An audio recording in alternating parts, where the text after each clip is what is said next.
Welcome to the Music Reel. I'm your host, Nicola Burton, and today I have a very special guest with me, Tina Harris. Welcome. It's so lovely to meet you and talk to you today. Thank you, Nikki. It's great to be here. Well, now you're the CEO for Business on Demand as well as Lala Productions, and most people watching this will recognize you as Lala. So you've obviously leveraged your extensive performing experience to create something really special in business. Can you tell us a little bit about that? Well, I kind of fell into it. It wasn't a planned thing. I think I'm tarred with an entrepreneurial brush because ever since I was a little girl, I've always kind of thought of ways of creating new and exciting products, businesses, services, whatever kind of came into my realm. And it's as a mum, it's very interesting watching my two younger daughters. They're doing similar things at the moment. But I was in the interesting kind of position where Lala was a brand that was becoming a household name, and we've now got three TV shows on different networks across Australia and also internationally. And I think because I'm a mum and I've always spent a lot of time in business groups, Oz Mumpreneur Network, Business Chicks, all of those groups. And I'm Yeah. quite active through marketing for the show, for the live shows that we do, but also just kind of active in those conversations. I found that a lot of women in business were drawn to me, and I would get phone calls or emails every week with women asking questions about whether I'd have a look at their strategies, their business, if I had any advice for what they were doing. And I actually found that I was doing it more and more and a more regular kind of basis. And so I said to my husband, I said, look, I think maybe I actually need to seriously spend a bit of time doing this. And it's kind of Business on Demand just kind of grew out of that. So I did a presentation at a conference and I had 20, 20 beautiful ladies sign up with me straight away. And that was, that was about 18 months ago. And then it was kind of off and running. And so that's exactly what we're doing now. And it's been a real blessing because with COVID hitting, our live show touring basically went straight into hibernation. It just dried up overnight. And it was really bad timing for us because we just launched a national tour. I think we'd been on sale for 3 weeks. So we'd spent all the marketing money and we were really heavily committed to the tour. And then we were in a position where we were refunding tickets or, crediting tickets forward or trying to find how we were going to look at cash flowing what has become quite a big machine and a hungry machine, which is Lala, Yeah. and then how to project forward for 12 months. And that's been the interesting thing because, the banks and, landlords and people that you've got a financial relationship with, they really do want those projections for what's going to be happening in the next 12 to 18 months. That's right. But for a lot of us in the performing arts, that actually, it's a complete guesstimate. So I think my mentoring work has been, it's been really, I'm enjoying it so much. I've just come out of a couple of sessions today, so I'm a little bit hoarse from talking so much.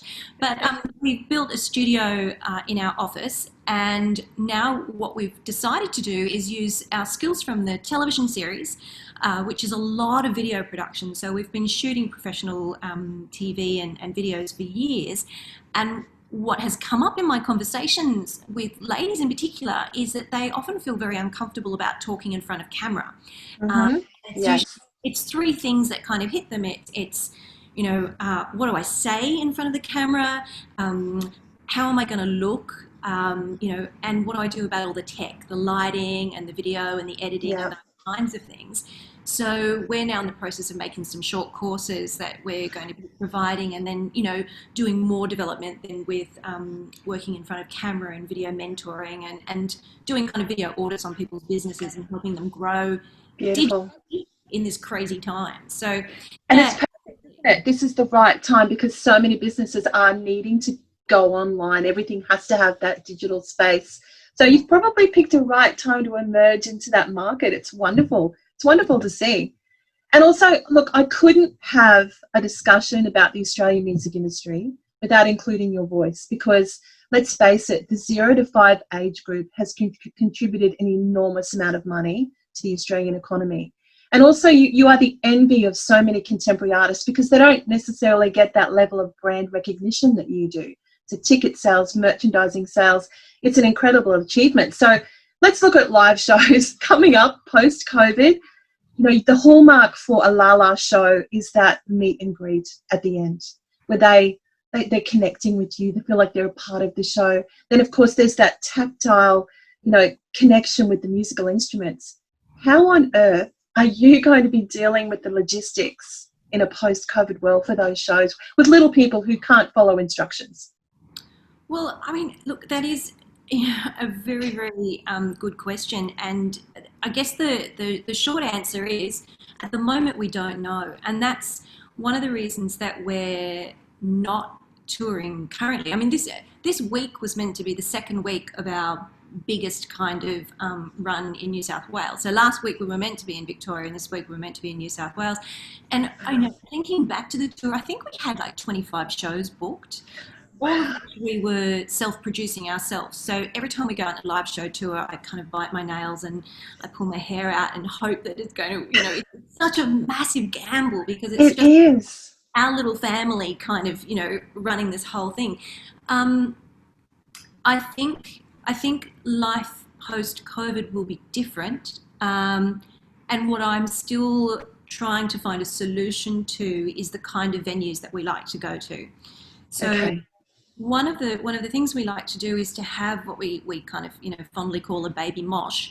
And our baby mosh pit is a room at the front of the stage where children are free to dance and explore and express themselves, and mum and dad and grandma can kind of just relax and be in a like-minded community of people who've got little ones and they understand that kids aren't going to sit down and they need to Yeah. move and they're potentially going to eat, and there's that kind of freedom. So the question is, can we perform at those venues? So that's my first one. Or do we need to actually go to fixed seating in kind of theatre style tiered venues? And we're kind of waiting to see what happens over the next few months. And like you said, the other thing is the meet and greets, which is it has been our major point of difference for many, many years, is the band would often go out into the audience and they'd spend as long in the meet and greet as we would in the actual show. And the problem with that was we sometimes couldn't do a second show because we were too long doing the meet and greet. Yeah. So I don't know. At the moment, what we're doing is we're being approached by a number of councils, a number of charities. Well, one in particular, Each, is a charity that we work with in Melbourne. And they're booking us to do live stream concerts through their Facebook groups and Beautiful. also through their YouTube pages. So Mark's been incredibly clever and he's worked out the tech so he can now broadcast from the studio and do multiple streams into all these different like Facebook pages. And Wow, incredible. so that's been a great learning curve. But it's definitely something that we discuss often around the dinner table.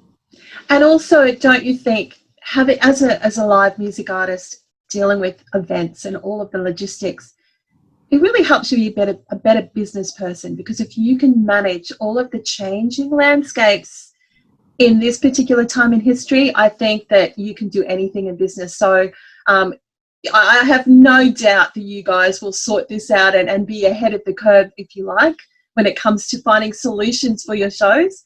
But I do have a very important question from a very special guest host. Archie, do you want to come up here? He's very excited about this. Hi, Archie. Say hi. Hi, Tina. Oh, What's hello. your question? I like your songs. Oh, thank you, Archie. That's very kind. What's your favourite song? It's the animal dance. The Animal Dance. Animal Dance. Wow, that's a cool song, that one. And did you have a question for Tina? Yeah. What is it? What's your favorite song? My favourite song. Ooh, do you know what? I think my favourite, and I do like Animal Dance, Buzz was actually playing it today. My favourite song is Brush Your Teeth. That's my favourite song. Yeah, You like that one too. yeah. It's Well, my Tina, favourite song because everybody loves it. look, you've made a big difference to our family, obviously. Archie's been to 3 of your shows. But look, I'm really happy that you've spoken to me today because I want to hear about what people are doing in lockdown and to understand how you're pivoting with your business on demand. It's very exciting. And we wish you the best of everything in your recovery. And we can't wait to see you in next year, 2021, hopefully. Yeah. You want to do that? Yeah. Tina, thank you so much. We'll leave you and we'll see you next time. Say bye. Bye, Tina. Bye, Tina.